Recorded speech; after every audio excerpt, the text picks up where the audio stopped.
다 준비됐는데, 내 그 바지는 안 갈아입었다. 잘 나오나? 잘 나와? 잘 나와? 자, 요것도 단디 붙인대. 안녕하십니까. 뭐 이래 해야 되나? 내가 이제 사투리를 써가지고 큰일 났네. 내가 이제 서울말로 좀 해야 되는데, 그자?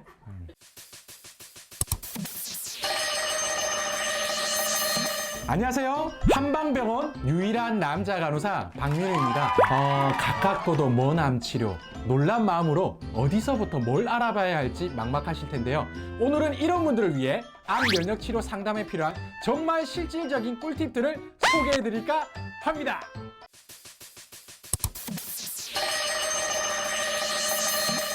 현대인들에게 흔하게 발생하는 암과 면역 치료, 너무 무섭고 어렵게만 생각하지 마시고요.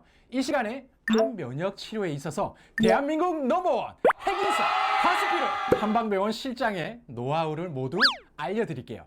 그 전에 우선 간단하게 한방 양방 면역 암 치료, 어떤 치료를 하는 것인지 알아보겠습니다.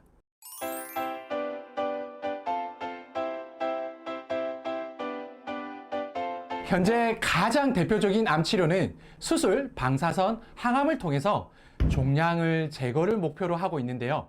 이로 인해서 발생하는 정상 조직의 손상과 기력이 떨어지는 등의 면역력 악화가 오히려 치료의 부작용을 유발할 수 있습니다. 이럴 때 필요한 것이 바로 원기 회복이나 면역력 강화를 통해서 항암 치료의 효과를 극대화하고 부작용을 최소화하는 방법인 한방, 양방, 병행 면역 치료 방법입니다. 수술 후 또는 수술 전의 부작용이나 전이 재발 등을 관리하기 위해서 병원을 찾는 분들이 늘어나고 있는 추세입니다.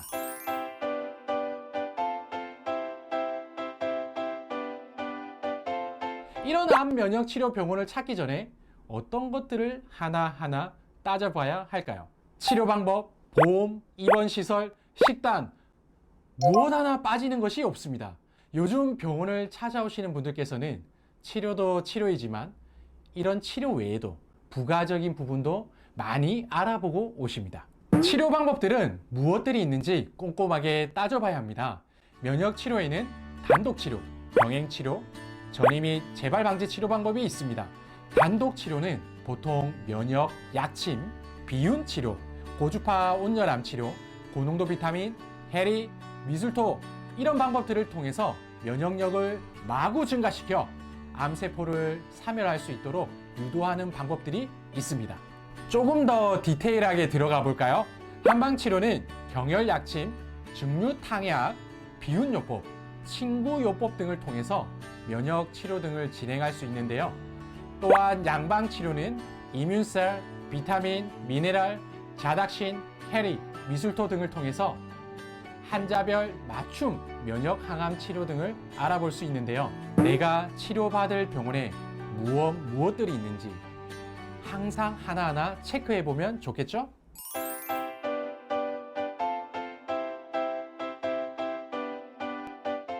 정말 제가 상담을 하면서 자주 듣는 질문 중 하나가 입원은 얼마나 해야 할까요? 입니다. 입원을 얼마나 해야 할지는 환자분들께서 가지고 있는 병명과 개개인이 가지고 있는 상태에 따라서 달라질 수 있습니다. 라고 얘기하면 너무 뻔한 얘기지요. 그래서 다른 팁을 준비해 보았습니다. 우선 입원실은 어떻게 따져봐야 할까요? 1인실에 입원하지 않는 이상 타인과 함께 입원실을 함께 사용해야 한다는 것 다들 아실 거예요.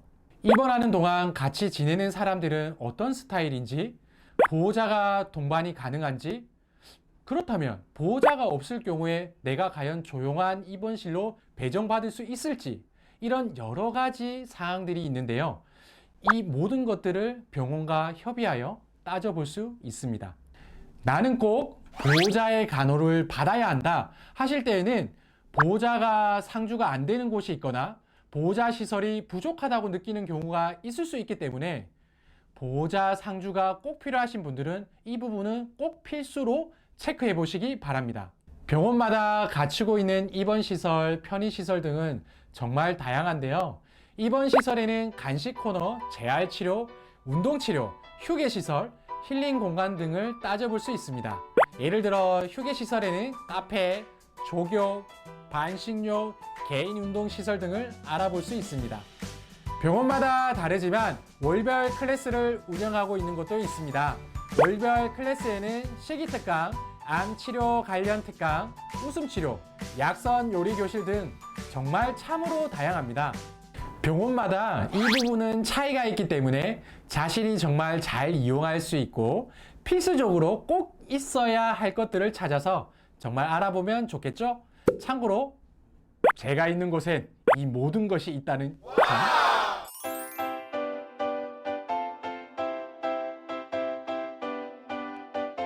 암 환자분들 같은 경우엔 정말로 식단이 중요합니다. 그런 말이 있죠. 밥이 곧 보약이다. 식사를 어떻게 챙겨 먹는지에 따라서 건강지수가 달라질 수 있기 때문입니다. 상담을 하다 보면 식단에 대해서 상담을 원하시는 분들이 정말 많습니다. 예를 들어 갑상선암 환자분께는 저요오드 식단을, 위암 환자분께는 위절제식을 먹어야 하는 것처럼 말이죠. 어떤 암에 어떤 음식들이 좋다라는 정보를 정말 찾기가 어렵습니다. 하지만 이것을 얼만큼 넣을 것인지, 얼만큼 섭취해야 될지 정말 하나하나의 영양소의 밸런스를 맞춰가면서 식단을 챙기는 것은 쉬운 일이 아닙니다. 그렇기 때문에 병원을 찾아오시는 경우가 정말 많습니다. 또한 재료들을 아무리 좋은 걸 쓰더라도 시중에서 판매되는 조미료까지 신경 쓰는 것은 절대 쉬운 일이 아닙니다. 그렇다면 조미료를 안 쓰면 안 그래도 없는 입맛이 더 없어질 수밖에 없겠죠? 병원을 입원하면 이 어렵고도 이 어려운 식단 관리가 자신에게 맞춰서 관리가 될 수 있기 때문입니다. 이 점이 정말 좋은 것 같습니다. 암종에 맞는 맞춤형 식단 관리가 된다는 점, 건강까지 함께 꼼꼼하게 챙겨 나 자신에게 맞는 식단을 받아 먹을 수 있다는 점이 말이죠.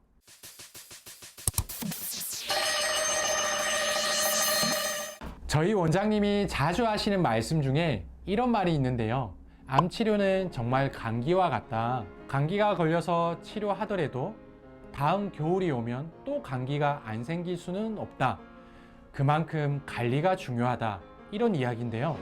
완치를 목표로 하는 게 맞으나 완치라는 게 없는 것이 한번 암이 발생하면 재발이나 전이가 빈번하게 발생하기 때문입니다. 재발 전이가 되면 치료가 더욱 힘들기 때문에 암은 누가 더 관리를 잘하느냐에 달려있는 것 같습니다. 지금까지 암 면역 치료 꿀팁 잘 보셨나요? 병원을 찾으실 때 오늘 말씀드린 치료 방법, 식단, 입원실 및 입원시설 이런 꿀팁들을 잊지 마시고 상담하실 때 꼭 확인하시면서 후회 없이 탁월한 선택을 하실 수 있길 기원합니다. 그럼 다음 시간에도 시청자들에게 꼭 필요한 정보를 가지고 다시 오겠습니다. 여러분의 건강을 응원할게요. 구독, 좋아요 부탁드릴게요.